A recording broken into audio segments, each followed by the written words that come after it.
मैं एयरफोर्स में 3 साल तक रह चुका था और पूरे इंटरनेट पे लोग मुझे फिशिंग गॉड कहते थे। वजह यह थी कि बाकी लोग मछली पकड़ने के लिए बेट इस्तेमाल करते थे, लेकिन मैं सीधे अपनी जान दांव पर लगाकर चीजें पकड़ता था।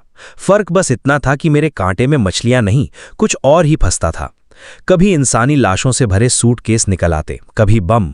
एक बार तो मैंने भाले से एक न्यूक्लियर सबमरीन तक फंसा दी थी।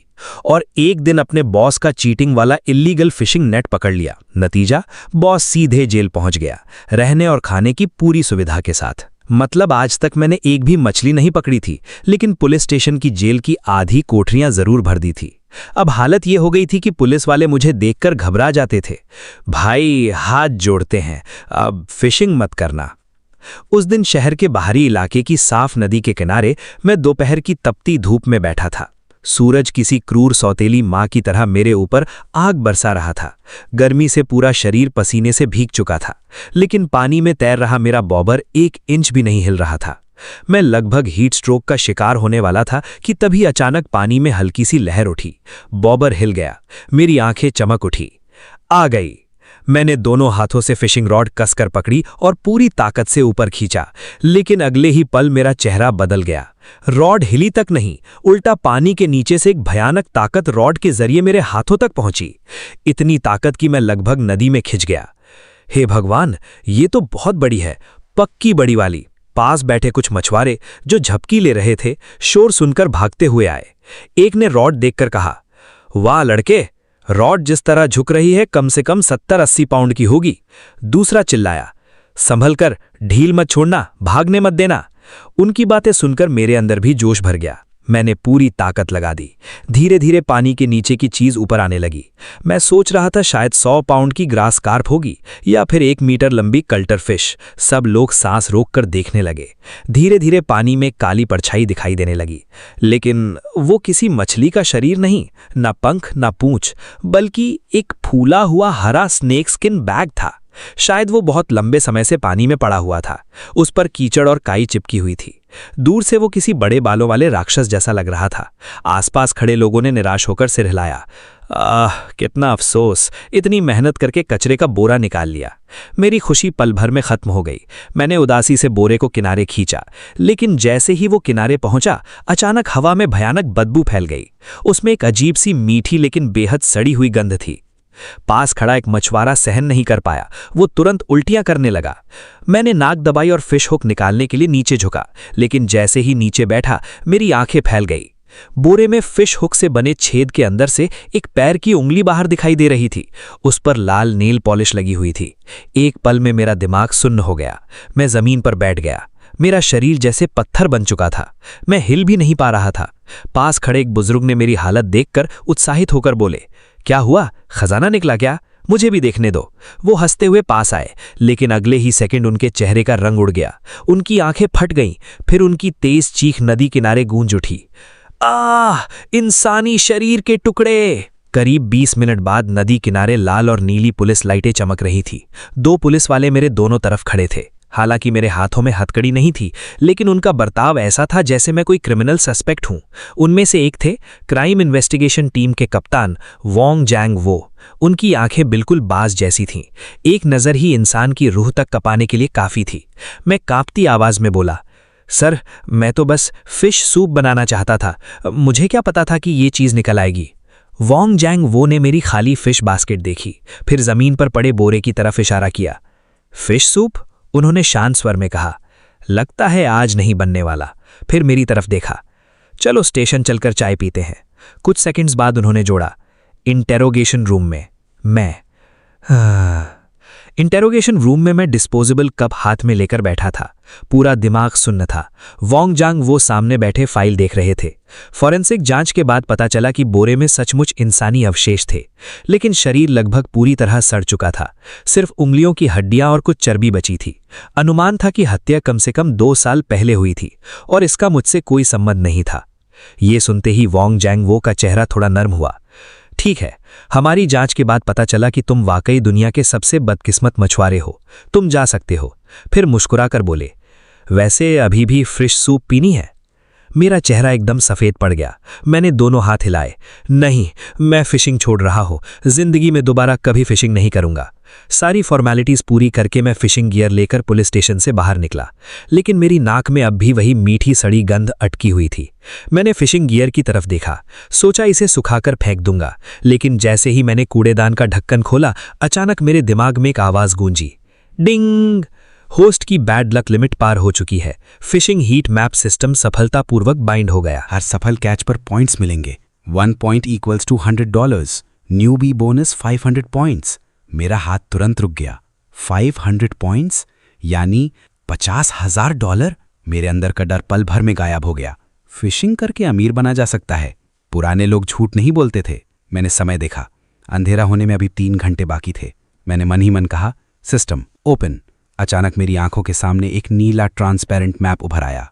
मैं जागा तो देखा कि मैंने जो नया फिशिंग गियर खरीदा था वो पहले ही मेरे दरवाजे पर डिलीवर हो चुका था। मैंने तुरंत फिशिंग हीट मैप सिस्टम खोला। लिंगजैंग सिटी के वाटर एरिया का मैप अपडेट हो चुका था। पहले वाले क्लियर वाटर रिवर पर अब कोई रेड डॉट नहीं था। उसकी जगह लिंगजैंग सिटी से लगभग 30 किलोमीटर दूर मौजूद घोस्ट क्राई पूल में एक गहरा लाल लाइट स्पॉट चमक रहा था। पानी की गहराई में वो डीप रेड स्पॉट बिल्कुल शांत तरीके से छिपा हुआ था। इतनी सुनसान जगह और मैं बिल्कुल अकेला। अगर सच में कुछ हो गया तो? मैं कुछ देर सोचता रहा, फिर दराज से अपना पुराना फ़ोन निकाला और एक लाइव स्ट्रीमिंग ऐप डाउनलोड कर लिया। कंपनसेशन की किसे परवाह है? वैसे भी नेटिजन्स कई बार दोस्तों से ज़्यादा भरोसेमंद होते हैं। दोपहर के ठीक 3 बजे मैंने घोस्ट क्राई पूल के सामने वाले पहाड़ों की तरफ एक कैब ली। ड्राइवर ने नेविगेशन पर डेस्टिनेशन देखा, फिर उसने मेरे सामान की तरफ देखा, कुछ पल हिचकिचाया और बोला, यंग मैन, तुम घोस्ट क्राई पूल जा रहे हो? मैंने सुना है वो जगह ठीक नहीं है। हर साल वहाँ लोग रहस्यमय तरीके से गिर जाते हैं और रात में रोने की आवाज़ें भी सुनाई देती हैं। जल्दी जाओ और जल्दी वापस आ जाना। इतना कहकर ड्राइवर ने तुरंत एक्सीलरेटर दबाया और ऐसे निकल गया जैसे किसी चीज़ से जान बचाकर भाग रहा हो। हरामी कहीं का। ये बात बोलने की क्या ज़रूरत थी? जानबूझकर डराना चाहता था क्या? मैंने अपने पीठ पर बंधे 1000 रिपल ड्रैगन रॉड को छुआ और खुद को हिम्मत दी। मैं तो इंसानी लाशें तक फिश कर चुका हूँ, अब डर किस बात का? फिर मैं अपने छोटे बड़े बैग्स उठाकर रास्ते पर चल पड़ा। करीब 10 मिनट पैदल चलने के बाद आखिरकार मैं सिस्टम द्वारा मार्क्ड रेड डॉट लोकेशन पर पहुंच गया। ये एक टिपिकल माउंटेन बैरियर लेक थी। तालाब का पानी गहरे डार्क ग्रीन रंग का था, जिसे देखकर दिल में अजीब सी घबराहट होने लगी। सच कहूं तो जगह काफ़ी डरावनी लग रही थी।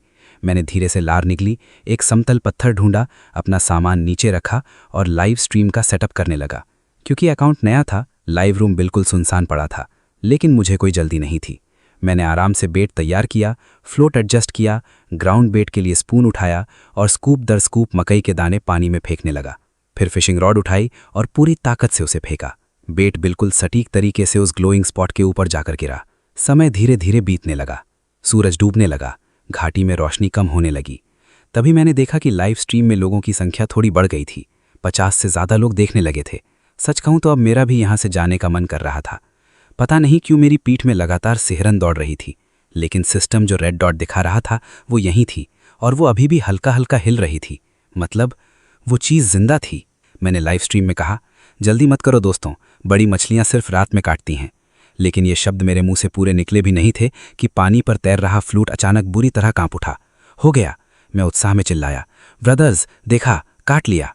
इतना कहते ही मेरा शरीर इंस्टिंक्ट से खुद हरकत में आ गया। मैंने तुरंत रॉड उठाकर हुक सेट किया। धड़ाम! फिशिंग लाइन के पानी चीरने की आवाज़ इतनी तेज थी कि उसमें मेटल वाइब्रेशन जैसा एहसास हो रहा था। मेरे हाथ में पकड़ी वेव पैटर्न ड्रैगन रॉड तुरंत पूरा धनुष बन गई। रॉड की टिप से एक अजीब और डरावनी ताकत महसूस हुई। मैं आगे की तरफ लड़खड़ा गया। बस 1 इंच और होता तो सीधे तालाब में सिर के बल गिर जाता। लाइव स्ट्रीम तुरंत एक्सप्लोड हो गई, लेकिन उस समय कमेंट्स देखने का होश नहीं था। मैंने दोनों हाथों से रॉड कसकर पकड़ ली और रॉड का निचला हिस्सा पेट पर टिकाकर पूरी ताकत लगा दी। मेरा चेहरा लाल होकर बैंगनी पड़ने लगा। मैं कमर की ताकत से पीछे झुकते हुए दहाड़ा। ये आखिर है क्या चीज़? इतना भारी, ये मछली जैसा महसूस नहीं हो रहा। ऐसा लग रहा है जैसे पानी के नीचे कोई भैंसा मुझे घसीट रहा हो। पानी की सतह अचानक उबलने लगी, ढेर सारे बुलबुले ऊपर आने लगे और इस जबरदस्त फाइट सीन की वजह से लाइव स्ट्रीम में व्यूअर्स पागलों की तरह बढ़ने लगे। कमेंट्स लगातार उठ रहे थे, ये कोई मछली नहीं हो सकती। अगर ग्रास कार्प है तो ड्रैगन किंग मत निकाल देना। अगर ये बाहर निकल आया तो मैं लाइव पर उल्टा खड़े होकर खाना खाऊंगा। मैंने दांत खींच लिए, माथे की नसें फूल चुकी थीं। अच्छी बात यह थी कि सिस्टम मैप पर रेड डॉट धीरे धीरे किनारे की तरफ बढ़ रही थी। आखिरकार करीब 10 मिनट की खींचातानी के बाद पानी फट पड़ा, लेकिन बाहर जो निकला वो मछली का सिर नहीं था, न कोई जल राक्षस की रीढ़, बल्कि धातु जैसी चमक वाला एक धूसर हिस्सा था। एक हवाई जहाज का पंख। हाँ, वो सचमुच में एक हवाई जहाज का पंख था। उसके पीछे लगभग 1 मीटर लंबी स्ट्रीमलाइंड ग्रे बॉडी पानी के ऊपर तैरती दिखाई दी। वो किसी मिनी फाइटर जेट जैसी लग रही थी, लेकिन उसमें कॉकपिट नहीं था। पीछे प्रोपेलर भी लगा हुआ था। मैंने भौहें से कोड़ ली। मैं पूरी तरह स्तब्ध था। लाइव स्ट्रीम वाले भी कंफ्यूज थे। फिर सैकड़ों दर्शकों की निगाहों के सामने मैंने पूरी ताकत लगाकर उस भारी चीज को पत्थरों पर खींच लिया। धम! मैं जमीन पर बैठ गया और जोर जोर से सांस लेने लगा।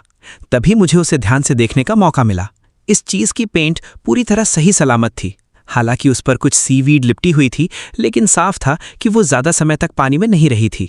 विंग पर इम्पैक्ट मार्क्स दिख रहे थे। लग रहा था कि वो क्रैश होकर इस तालाब में गिरी थी। उसकी बॉडी के नीचे काला इक्विपमेंट बॉक्स भी लगा हुआ था। उस बॉक्स पर सील थी, लेकिन उस पर लिखे शब्द धुंधले हो चुके थे। कुछ भी पढ़ना नामुमकिन था। लाइव स्ट्रीम में कमेंट्स की बारिश शुरू हो गई। बॉक्स खोलो, जल्दी खोलो। मैंने लार निगली। काफी देर तक सोचता रहा, फिर रोने से भी बदतर मुस्कान बनाकर बोला, भाइयों, मुझे लगता है ये चीज़ पुलिस को सौंप देना चाहिए। आज स्ट्रीमिंग का पहला दिन है।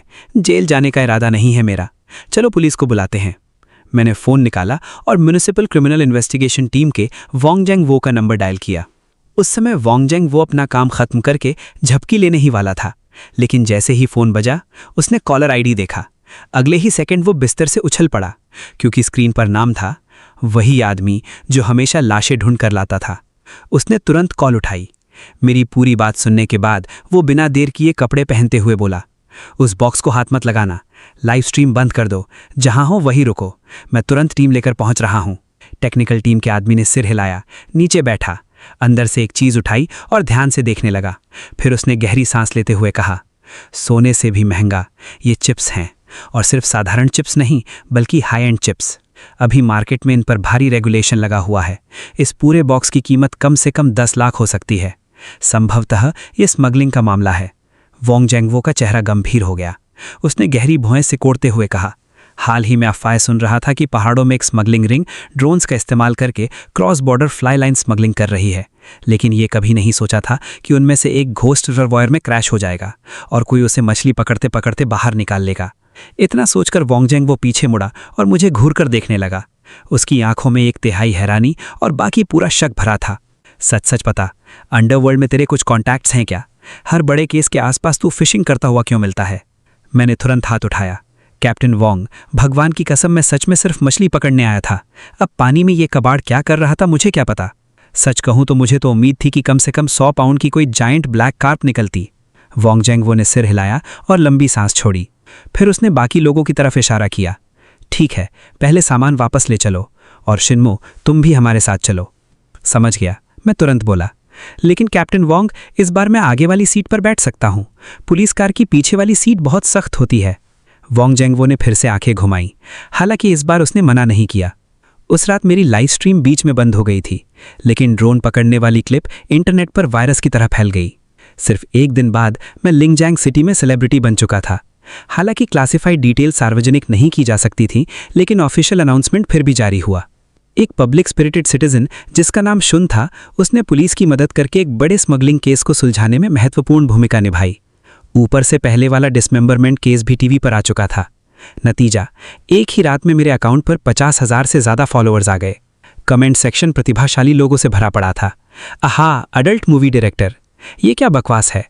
जस्टिस मिनिस्टर को पकड़ लिया इसने। बेशक फेमस होने से ज़्यादा असली खुशी रिवॉर्ड देखकर हुई, क्योंकि इस केस में रकम बहुत बड़ी थी और ये एक महत्वपूर्ण सुराग भी था। इस बार बोनस पिछले वाले से 1 लाख युआन ज़्यादा मिला। मैं बैंक कार्ड का बैलेंस देखकर लगातार मुस्कुरा रहा था। उसी समय सिस्टम प्रॉम्प्ट भी समय पर आ गया। मैंने बिना सोचे बूस्टर एक्सचेंज कर लिया। कल उस ड्रोन को खींचते खींचते मेरी जान निकल गई थी। हेल्थ ही असली वेल्थ होती है। अब शरीर मजबूत करना ज़रूरी था। अचानक मेरे पूरे शरीर में गर्म लहर दौड़ गई। हालांकि इस प्रक्रिया में सड़क पर चलते हुए मुझसे बहुत गैस निकली, लेकिन शुक्र था कि रिजल्ट संतोषजनक था। अब मेरे पास पैसा भी था और शरीर भी ज़बरदस्त हो गया था। अब लाइफ एंजॉय करने का समय था। मुझे पिछली रात लाइव स्ट्रीम के कमेंट्स याद आए। मछली तक नहीं पकड़ सकता। बस तुरंत मैंने फैसला कर लिया, मैं फ्लावर एंड बर्ड मार्केट जाऊंगा, सबसे बड़ा फिश टैंक खरीदूंगा और सबसे महंगी फिश पालूंगा। अपनी इज्जत वापस लेकर रहूंगा। लिंगजैंग सिटी का flower bird fish and insect market बहुत बड़ा नहीं था। मैं काफ़ी देर घूमता रहा, लेकिन 2 लाख युआन की नेटवर्थ के हिसाब से कोई फिश टैंक पसंद नहीं आया। मैं निराश होकर घर लौटने ही वाला था कि अचानक काफी समय से शांत पड़ा सिस्टम मैप चमक उठा। मैंने तुरंत मैप खोला और देखा कि मेरे बाईं तरफ 2 मीटर से भी कम दूरी पर एक छोटा लाइट डॉट चमक रहा है, लेकिन इस बार डॉट लाल नहीं, सुनहरा था। सिस्टम इंस्ट्रक्शंस में गोल्डन डॉट का कहीं जिक्र नहीं था। मैं चौंक गया। क्या ये कोई रेयर ट्रेजर है? आखिर गोल्ड जैसी चीज सस्ती तो नहीं होती? मैं तुरंत रुक गया और दुकान की तरफ देखने लगा। वो एक छोटा सा टर्टल स्टॉल था। वहां कुछ टूटे हुए प्लास्टिक बेसिन्स रखे थे जिनमें अलग अलग आकार के कछुए रेंग रहे थे। दुकानदार एक सीधा साधा बूढ़ा आदमी था, लेकिन मेरी नज़र उसके बगल में रखे गंदे स्टायरोफोम बॉक्स पर जाकर टिक गई, क्योंकि सिस्टम मैप का गोल्डन डॉट उसी बॉक्स से मिल रहा था। उसके अंदर हथेली जितना एक छोटा कछुआ अकेला पड़ा था। उसके ऊपर सूखी मिट्टी जमी हुई थी और उसकी पीठ पर 3 साफ काली धारियां थीं। बूढ़े ने मुझे कछुए को देखते हुए कहा, 2 दिन पहले गांव से मिला था। शायद इसे बॉक्स टर्टल कहते हैं। अगर चाहिए तो 100 युआन में ले जाओ, केवल 100 युआन। मेरी आंखें चमक उठीं। सिस्टम कभी गलत नहीं होता। मैंने बिना सोचे खरीद लिया। फिर चलते चलते लाइव स्ट्रीम चालू कर दी। ब्रदर्स, कुछ अच्छा दिखाता हूं, सिर्फ 100 युआन में लिया है, बताओ वर्थ इट है या नहीं? सुबह वाली अनाउंसमेंट के कारण जैसे ही स्ट्रीम शुरू हुई 3000 लोग एक साथ घुस आए। कमेंट्स बरसने लगे। हा हा हा, जस्टिस मिनिस्टर फिर आ गया, आज क्या पकड़ा, स्ट्रीमर फिर स्टंट कर रहा है। अचानक एक कमेंट उभरा, रुको, ये टर्टल सामान्य नहीं लग रहा। अगर मैं गलत नहीं हूं, ये वाइल्ड गोल्डन कॉइन टर्टल है। इसके शेल की ग्रोथ रिंग्स देखकर लगता है कि ये कई दशक पुराना है। कम से कम 6 अंकों की कीमत होगी। अगले ही सेकंड एक और कमेंट आया, 1 minute, wild golden coin turtle तो क्लास 2 प्रोटेक्टेड स्पीशीज है ना? मेरा हाथ कांप गया। लगभग कछुआ हाथ से गिर ही जाता। ये बेवकूफ सिस्टम। मैं समझा गोल्डन मतलब रेयर ट्रेजर, निकला गोल्ड ज्वेलरी जैसा महंगा जीव। मैंने दांत भींच लिए और अपने पूर्वजों के खिलाफ फैसला कर लिया। मैंने तुरंत वॉन्ग जांग वाओ को कॉल लगाया। फोन काफी देर तक बजता रहा। फिर उसने उठाया, शाओ एन, क्या तुम मेरे जन्मजात दुश्मन हो? मुझे महीने में सिर्फ 1 दिन छुट्टी मिलती है, अब क्या पकड़ लिया, एयरक्राफ्ट कैरियर? मैं धीरे से बोला, कैप्टन वॉन्ग, इस बार पकड़ा नहीं, खरीदा है। फ्लावर एंड बर्ड मार्केट से कछुआ लिया था। नेटिजन्स बोल रहे हैं कि ये प्रोटेक्टेड एनिमल है। फोन की दूसरी तरफ कुछ सेकंड सन्नाटा रहा। फिर दांत पीसने की आवाज आई, हिलना मत, उस स्टॉल पर नजर रखो, मैं पास के ऑफिसर्स भेज रहा हूं अभी। 10 मिनट बाद मैं फिर से पुलिस कार में बैठा हुआ था और बेचारा बूढ़ा आदमी भी पकड़ लिया गया। उस पर एंडेंजर्ड वाइल्ड लाइफ बेचने का आरोप लगा था। मुझे भी एंडेंजर्ड स्पीशीज प्रोटेक्शन पर लंबा लेक्चर दिया गया और वो अमूल्य गोल्डन कॉइन टर्टल, उसे फॉरेस्ट्री डिपार्टमेंट खुद अपने साथ ले गया। फॉरेस्ट्री ब्यूरो के एक्सपर्ट्स के आने के बाद वो पूरा मामला उनके हाथ में चला गया। इतनी भागदौड़ और झंझट के बाद जब मैं पब्लिक सिक्योरिटी ब्यूरो से बाहर निकला, तब तक लगभग अंधेरा हो चुका था। आज का दिन मछली पकड़ने से भी ज्यादा थकाने वाला था। कैसा गोल्डन ग्लो, 1 पैसा कमाया नहीं, ऊपर से अपने 100 युआन भी डुबा दिए। मैं घर पहुंचा और सोचने लगा कि अब नहाकर सीधे सो जाता हूं, लेकिन तभी अचानक सिस्टम नोटिफिकेशन की आवाज सुनाई दी और इस बार वो मेरे कानों को किसी संगीत जैसी लगी। मैं बिस्तर पर सीधा उठकर बैठ गया। Fish affinity, lower your guard. मैं कुछ सेकंड तक घूरता रह गया, फिर मेरी आंखें चमक उठी। ये क्या? ये तो सीधा नू बोरा जैसा स्किल था। मतलब अब मैं आखिरकार जिंदा मछलियां पकड़ सकता था। मेरी नज़र कमरे के कोने में रखी टेक्सचर ड्रैगन फिशिंग रॉड की तरफ गई। मेरी आंखों में फिर से आग जल गई। इतना जबरदस्त स्किल मिलने के बाद अगर मैं जाकर किसी बड़े बॉस को लूटूं नहीं तो ये स्किल की बेइज्जती होगी। अगली सुबह जैसे ही सूरज की पहली किरण खिड़की पर आई, मैं तुरंत बिस्तर से कूद पड़ा। जल्दी जल्दी मुंह धोया, अपना गियर उठाया और बड़े शिकार की तैयारी कर ली। सुबह 8 बजे मैं लिंगजैंग सिटी के उत्तरी इलाके में मौजूद बदनाम ओसाका की पैराडाइज के ओल्ड वोंग फिशिंग स्पॉट पहुंचा। ये जगह पहले एक छोड़ी हुई भट्टी हुआ करती थी। बाद में जांग दाफू नाम के एक गंजे बॉस ने इसे कॉन्ट्रैक्ट पर लेकर फिशिंग स्पॉट बना दिया। वहां पहले से ही बहुत सारे एंगलर्स बैठे हुए थे। नज़ारा काफी शानदार था। मैं अपना टैकल बैग उठाकर अंदर गया ही था कि जांग दाफू ने मुझे देखते ही आवाज लगाई, अरे अरे, ये तो हमारे लिंगजैंग सिटी के बड़े सेलिब्रिटी हैं, जस्टिस मिनिस्टर साहब। आज सीक्रेट मिशन पर आए हो या सप्लाई खरीदने? वो धुएं का छल्ला उड़ाते हुए हंसा। उसकी आंखों में मजाक साफ दिखाई दे रहा था। फिर उसने कहा, लेकिन पहले ही बता दूं, मेरे तालाब में सिर्फ मछलियां हैं, तुम्हारे वाले परफॉर्मेंस नहीं मिलेंगे। आसपास बैठे पुराने एंगलर्स जोर से हंस पड़े। मैंने उसकी बात पर ध्यान ही नहीं दिया। मैं बोला, मजाक मत करो बॉस जांग, मैं सीरियस फिशरमैन हूं। आज कितना चार्ज है? जांग दाफू ने अपनी 5 मोटी उंगलियां फैला दी। बड़े पिट में ज्यादातर बिग बोर्ड काप मिक्स्ड ग्रास काप है। 4 घंटे के लिए 500 युआन और रिसाइकल्ड फिश 4 रुपये प्रति पाउंड। मैं चौंक गया। 500? क्या ये मछलियां गोल्ड बार्स खाती हैं? जांग दाफू हंस पड़ा। उसने पीछे तालाब की तरफ इशारा किया। क्या हुआ? महंगा लगता है तो फ्री वाइल्ड रिवर चले जाओ। फिर उसने घमंड से कहा, और सुनो, कल ही मैंने इस पिट में 2000 पाउंड प्रोजेक्ट क्रुशियन चेप छोड़ी हैं, हर एक कम से कम 1 पाउंड की है। अगर स्किल है तो सबसे खराब स्पॉट और इक्विपमेंट लेकर भी पकड़ लो। उसकी बात सुनकर मैं भी गर्म हो गया। आम ब्लैक पिट फिशिंग स्पॉट तो सिर्फ 200-300 युआन लेते हैं। ये जैंग सच में काला दिल वाला इंसान था। आज इसे सबक सिखाना पड़ेगा। मैंने तुरंत 500 युआन निकाले और उसके सामने फेंक दिए। ठीक है, 500 ही सही, लेकिन अगर आज मैंने पूरा तालाब साफ कर दिया तो रोना मत। जैंग दाफू ऐसे हंसा जैसे उसने जिंदगी का सबसे बड़ा जोक सुन लिया हो। उसने बाकी लोगों की तरफ देखकर कहा, अगर आज तुम 50 मछलियां पकड़ लो तो तुम्हारे 500 युआन वापस, और अगर नहीं पकड़ी तो मैं यहीं खड़ा होकर ये फिशिंग नेट खा जाऊंगा। ऊपर से तुम्हें खाना भी खिलाऊंगा। यहां मौजूद सब लोग गवाह हैं। आसपास बैठे फिशरमैन तुरंत ताली बजाने लगे, लेकिन मैंने कोई जवाब नहीं दिया। सीधे जाकर अपनी जगह पर बैठ गया और लाइव स्ट्रीम चालू कर दी। ठीक है ब्रदर्स, काम शुरू करते हैं। एक एक करके लोग स्ट्रीम में आने लगे। मैंने एक्सपर्ट तरीके से फ्लोट एडजस्ट करना शुरू किया, डेप्थ चेक की, ग्राउंड बेट डाला। हालांकि पिछले कुछ सालों में मैंने ज़्यादा मछलियां नहीं पकड़ी थीं, लेकिन ये पूरी प्रक्रिया मुझे अपनी हथेली की लकीरों की तरह याद थी। ऊपर से आज मेरे पास चीट स्किल भी था। मछली पकड़ना तो बच्चों का खेल होना चाहिए था। मैंने सावधानी से ब्लड वर्म बेट लगाया और पूरे आत्मविश्वास से पहला कास्ट किया। फ्लोट पानी पर बिल्कुल स्थिर होकर खड़ा हो गया। 2 आंखें दिख रही थीं। मैंने फिशिंग रॉड पकड़ी, सांस रोक ली और ध्यान से देखने लगा। 1 मिनट बीता, 5 मिनट बीते, फिर आधा घंटा बीत गया, लेकिन फ्लोट पत्थर की तरह बिल्कुल शांत था। ये नहीं होना चाहिए था। मैंने सिस्टम हीट मैप देखा। वहां साफ दिखाई दे रहा था कि ढेर सारे वाइट डॉट्स मेरे स्पॉट के आसपास इकट्ठे थे। लेकिन अजीब बात यह थी, वे हुक के आसपास घूम रहे थे पर मुंह नहीं खोल रहे थे। ये बहुत अजीब था। उधर टोल बूथ में बैठा जैंग दाफू आराम से एसी की हवा खा रहा था। वो मॉनिटर देखकर हल्का मुस्कुराया। उसके होंठों पर ठंडी हंसी उभरी। बेवकूफ, कल मैंने यहां आधा टन फर्टिलाइजर डाला था। पानी का ऑक्सीजन लेवल नीचे गिर गया है। मछलियां घुट रही हैं। जब फिश फ्लोटिंग करने वाली हों तो तुम्हारा बेट कौन खाएगा?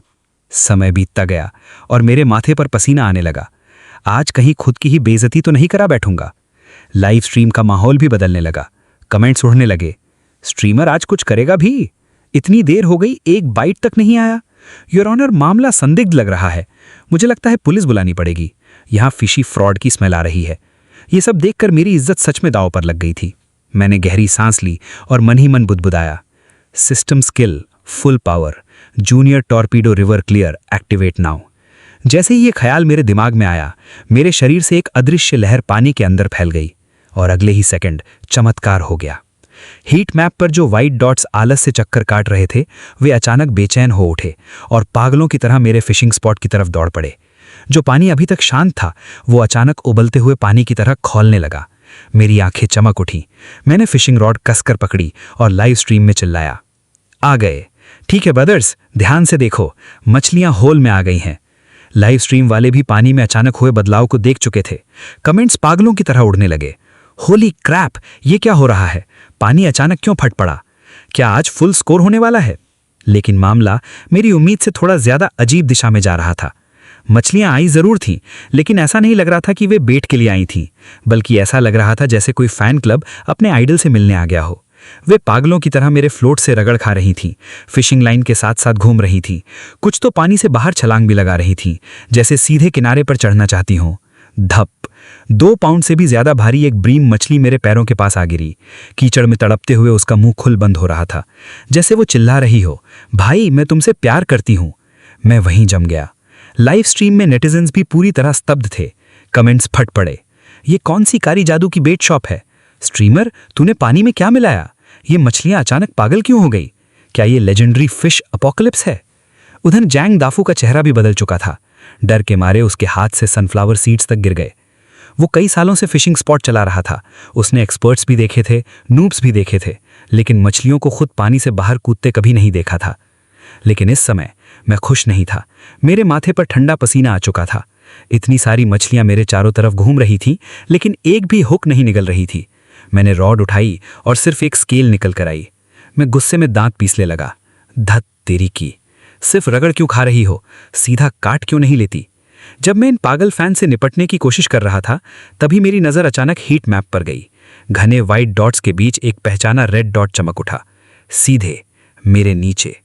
और उस रेड डॉट से रिपल जैसी लाइट वेव्स बाहर निकल रही थी, जैसे साउंड वेव्स फैल रही हों। मेरा दिल धक से रह गया। रेड डॉट, फिर से रेड डॉट। मुझे पहले से पता था। सिस्टम मुझे चैन से फिशिंग नहीं करने देगा। लेकिन तभी मेरे दिमाग में अचानक एक आइडिया आया। मैंने दूर खड़े जांग दाफू की तरफ देखा और चिल्लाया, बॉस जैंग, तुम्हारी फिश में कुछ गड़बड़ है क्या? ये नीचे क्यों नहीं जा रही? इस समय तक जांग दाफू मेरे पीछे आ चुका था। वो भी तालाब को शक भरी नजरों से देख रहा था। मेरी बात सुनकर उसने गर्दन आगे बढ़ा ली और बोला, आज मौसम गर्म है, एयर प्रेशर कम है, फिश का ऊपर रहना सामान्य है।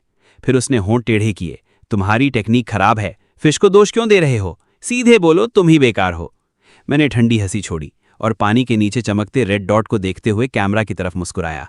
ठीक है ब्रदर्स, बॉस जैंग कह रहे हैं मेरी टेक्निक खराब है, तो चलो आज अलग फिशिंग मेथड ट्राई करते हैं। इतना कहकर मैंने सबके सामने लाइन बदलनी शुरू कर दी। इस बार मैंने मोटी हैवी ड्यूटी 2.0 डेमा लाइन लगाई, जितनी शू लेस होती है, और उसके साथ लगाया ट्रेबल हुक। हालांकि फिश एफिनिटी स्किल थोड़ा गड़बड़ था, लेकिन आज तक रेड डॉट ने मुझे धोखा नहीं दिया था। जांग दाफू मेरी लाइन देखकर घबरा गया। उसकी पलकें तेजी से फड़कने लगी। अरे अरे अरे, तू कर क्या रहा है? ये ट्रेबल हुक है, ऐसी चीज से कौन फिशिंग करता है? मैं धीरे से खड़ा हुआ, कंधे घुमाए, और मेरी नजर पानी के नीचे उस रेड डॉट पर टिक गई। फिर मैंने मुस्कुराकर कहा, किसने कहा कि मैं फिशिंग करने वाला हूं? अब देखो। अगले ही पल जैसे कोई ग्रेनेड फेंक रहा हो, मैंने निशाना साधा और एंकर हुक सीधे रेड डॉट की तरफ दे मारा। छपाक! ट्रेबल हुक सीधे पानी के तल में धंस गया। मैंने तुरंत रॉड नहीं खींची, बल्कि सिस्टम मैप देखकर धीरे धीरे उसे घसीटना शुरू किया। थोड़ा और, जैसे पानी के नीचे का टेरेन महसूस कर रहा हूं। फिर अचानक टक! कुछ कठोर चीज से टकराने का एहसास हुआ। वो एहसास मैं बहुत अच्छी तरह पहचानता था। मैं दहाड़ा, बाहर निकल! मेरी आवाज सुनकर आसपास के सारे फिशरमैन चौंक गए। सब ने पलटकर मेरी तरफ देखा। मैं पैरों को मजबूती से जमाकर खड़ा था। रॉड अपने लिमिट तक झुक चुकी थी।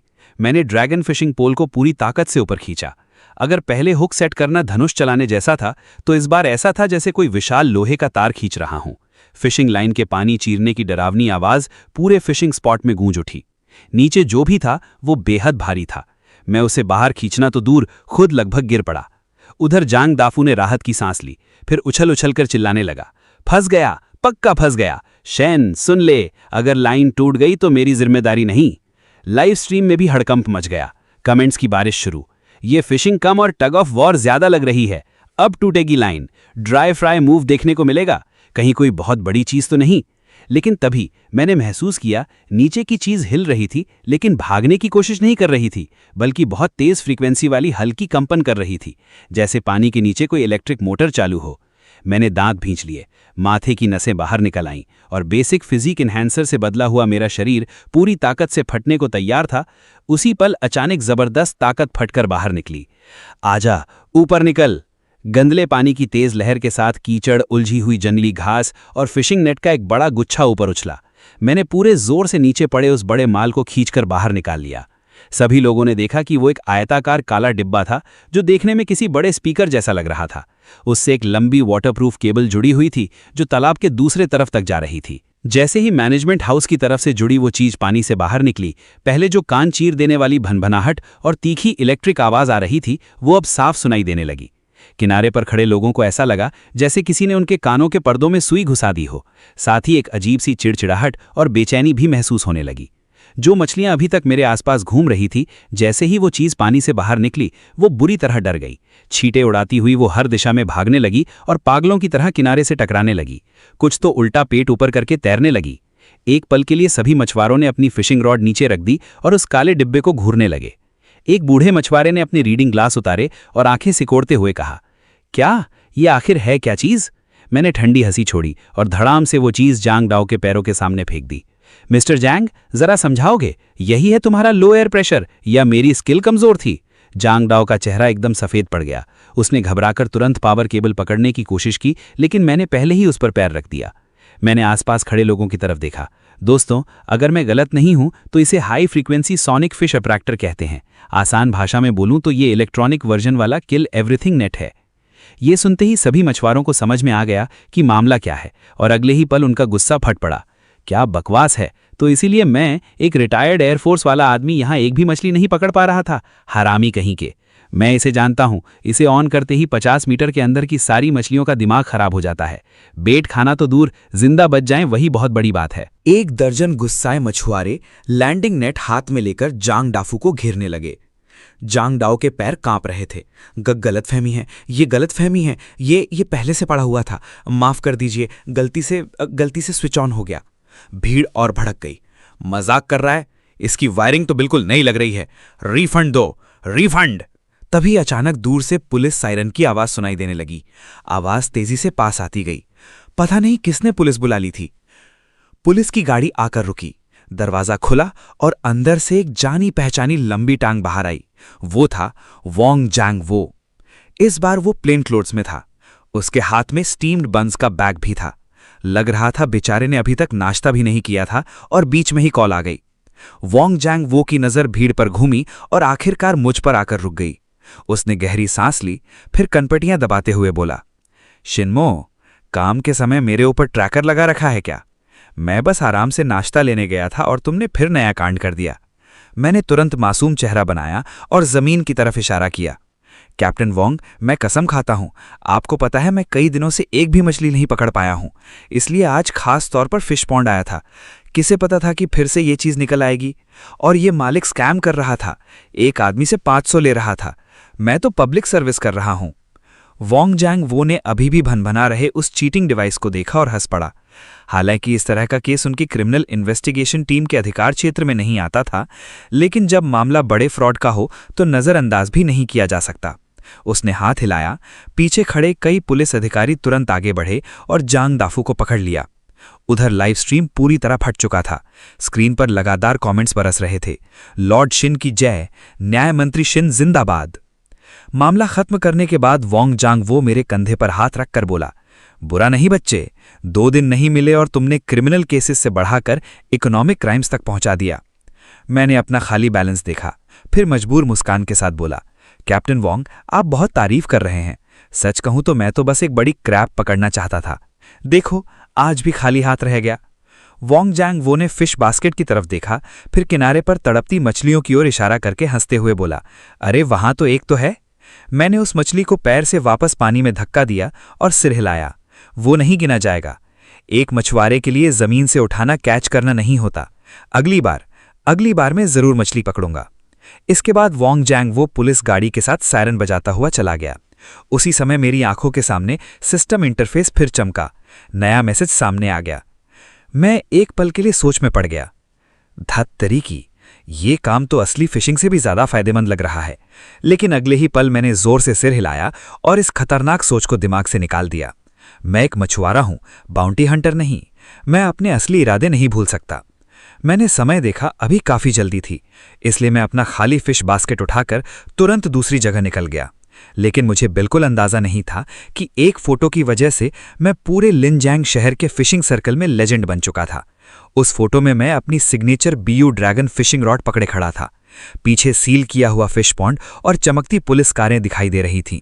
फोटो के नीचे सिर्फ एक लाइन लिखी थी, लेकिन उस लाइन का हर शब्द किसी चाकू की तरह दिल में चुभ रहा था। दोपहर 1 बजे मैं अपना सामान लेकर शहर के पूर्व के हिस्से में बने हैप्पी फिशिंग गार्डन के गेट पर पहुंचा।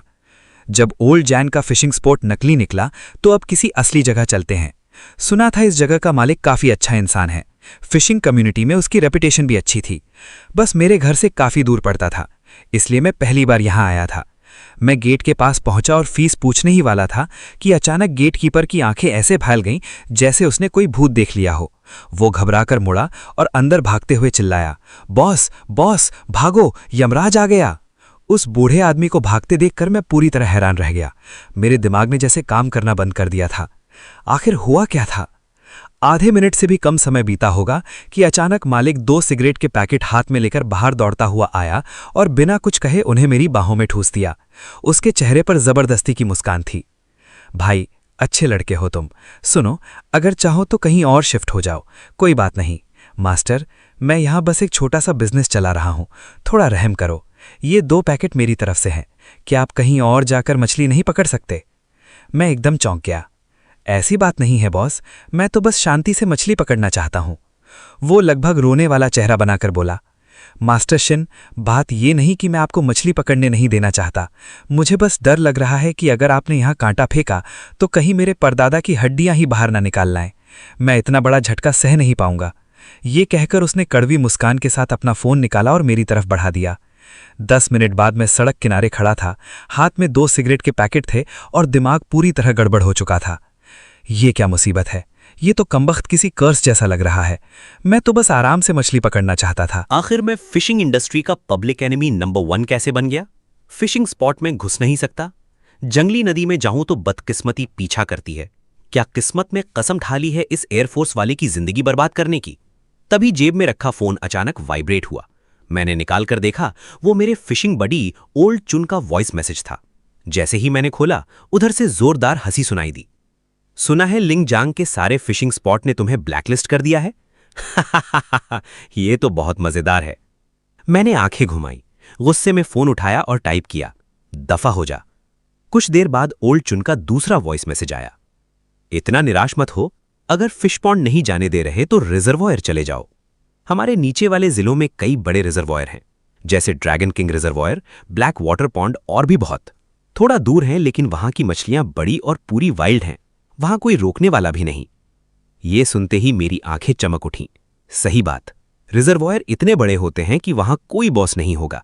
मैं जैसे चाहूं वैसे फिशिंग कर सकता हूं। लेकिन अगले ही पल एक और समस्या सामने आ गई। बहुत दूर है, हर बार इतना सामान लेकर टैक्सी से आना जाना बेकार होगा। मैंने फोन का बैलेंस देखा और अचानक दिमाग में एक खतरनाक विचार तेजी से बढ़ने लगा। मुझे कार खरीदनी होगी। पक्की बात, सिर्फ कार नहीं, ऐसी कार जो सामान भी ढो सके और तेज भी हो। एक असली फिशिंग एंथुजियास्ट की ऑफ रोड व्हीकल। ये सोचते ही मेरी आंखों में दृढ़ता भर गई। भाड़ में जाए ये पे टू फिश पॉन्ड, अब मैं बड़े रिजर्वॉयर पर कब्जा करूंगा। एक्सपेडिशन मोड इनिशिएटेड, सोचा और तुरंत निकल पड़ा। मैं सीधे कार डीलरशिप पहुंच गया।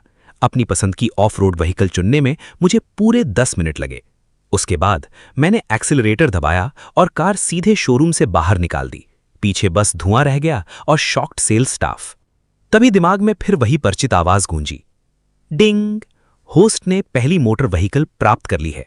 फिशिंग हीट मैप अपग्रेड हो रहा है। Expedition mode activated. Map permission update. Current scan radius बढ़कर 100 किलोमीटर हो गया है। मेरे सामने वर्चुअल मैप अचानक कई गुना बड़ा होकर फैल गया। मेरा सीना गर्व से भर गया। अब पूरे लिंगजांग शहर के रिजर्वॉयर मेरे साम्राज्य होंगे। ड्रैगन किंग रिजर्वॉयर, मैं आ रहा हूं। लेकिन दुर्भाग्य से यह रश आवर था। लिंगजांग शहर से बाहर जाने वाला एक्सप्रेसवे बुरी तरह जाम था। अचानक दाईं लेन से इंजन की कान फाड़ देने वाली आवाज आई। मैंने सिर घुमाकर देखा। पवित्र भगवान, वो एक भारी मॉडिफाइड रैप्टर F-150 थी। उसकी बॉडी मेरी कार से कहीं ज्यादा ऊंची थी। पीछे एक छोटा बेस बोट ट्रेलर भी लगा था। उस सेटअप की कीमत कम से कम लाखों में होगी। तभी रैप्टर की ड्राइवर साइड विंडो नीची हुई। अंदर लाल बालों वाला एक लड़का बैठा था, आंखों पर सनग्लासेस, एक हाथ खिड़की से बाहर, कलाई पर रिचर्ड मिली वॉच। मैं अभी उसे देख ही रहा था कि उसने भी मुझे देख लिया। अचानक उसने सनग्लासेस उतारे, फिर भूत देखने जैसा चेहरा बनाकर चिल्लाया, हे भगवान, क्या तुम वही शिन्मो हो जो टीचर चन के स्ट्रीम पर हमेशा ब्लैंक हो जाता है? मेरे माथे पर पसीना आ गया। मैंने विंडो नीची की, फिर नाराज होकर कहा, मैं शिन्मो हूं, लेकिन मैं एक मछुआरा हूं। यह सुनते ही वो लड़का पागलों की तरह हंसा। उसने मेरी कार के पीछे रखे फिशिंग गियर की तरफ इशारा किया, फिर बोला, मैंने तुम्हारे 2 स्ट्रीम देखे हैं, एक भी मछली नहीं दिखी। आज फिर स्टेशन पर सामान डिलीवर करने जा रहे हो क्या? मैंने दांत पीस लिए। इस लड़के की जुबान इतनी जहरीली क्यों है? मैं विंडो ऊपर ही करने वाला था कि उसने फिर आवाज लगाई, मेरा नाम श्याओ डुयू है, लिंगजांग बैस क्लब से हूं। बैस फिशिंग करने वाला हर आदमी मुझे जानता है। माननीय महोदय, आज मुकाबला करेंगे। ये नाम सुनते ही मैं थोड़ा गंभीर हो गया।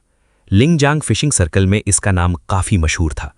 एक रिच सेकंड जनरेशन लड़का जो मछलियां कम और महंगे इक्विपमेंट ज्यादा खरीदता था। लोग उसे मजाक में कहते थे, खराब स्टूडेंट जिसके पास स्कूल सप्लाई बहुत हो। मैंने बिना सोचे जवाब दिया, रहने दो, दिलचस्पी नहीं है। वो मुस्कुराया, ऐसा मत करो, वैसे भी मैं ड्रैगन किंग रिजर्वॉयर जा रहा हूं। सुना है वहां ट्रॉफी क्लास ASP मछलियां हैं, चलो मजा करते हैं। अगर तुम जीत गए तो मेरी कार में रखा brand new Shimano lure set तुम्हारा, 30,000 से ज्यादा का है। मैं विंडो ऊपर ही करने वाला था, लेकिन हाथ अचानक रुक गया। मेरी बाउंड वेव ड्रैगन रॉड अच्छी थी, लेकिन वो प्लेटफॉर्म फिशिंग रॉड थी। मैं हमेशा से high and lure fishing try करना चाहता था, लेकिन इक्विपमेंट खरीदने की हिम्मत नहीं हुई। मैंने श्याओ डुयू की तरफ देखा, फिर धीरे से पूछा, मुकाबला कैसे होगा? वो हंसा। जिसकी सबसे भारी सिंगल कैच होगी वही जीतेगा। अगर हार गए तो लाइव स्ट्रीम में 3 बार चिल्लाना होगा, ल्योर फिशिंग राजा है, प्लेटफॉर्म फिशिंग बूढ़ों की जिम्नास्टिक है। मैंने अपनी नाक खुजाई। इस अमीर लड़के के ताने सच में बहुत खतरनाक थे। फिर मैंने सिस्टम मैप देखा। ड्रैगन किंग रिजर्वायर 50 किलोमीटर दूर, उसके बीचों बीच एक बहुत बड़ा चमकता हुआ स्पॉट दिखाई दे रहा था। वो लाल नहीं था, सफेद भी नहीं, बल्कि आंखें चकाचौंधिया देने वाला शुद्ध सुनहरा रंग था, और वो चीज बहुत तेजी से हिल भी रही थी। मेरे होठों पर मुस्कुराहट आ गई। मैंने दोस्ताना चेहरा बनाकर कहा, ठीक है, ये शर्त मंजूर है, लेकिन अगर तुम हार गए तो मम्मी के पास रोने मत भागना। 1 घंटे बाद ड्रैगन किंग रिजर्वायर में मिलते हैं। और आखिरकार हम ड्रैगन किंग रिजर्वायर पहुंच गए।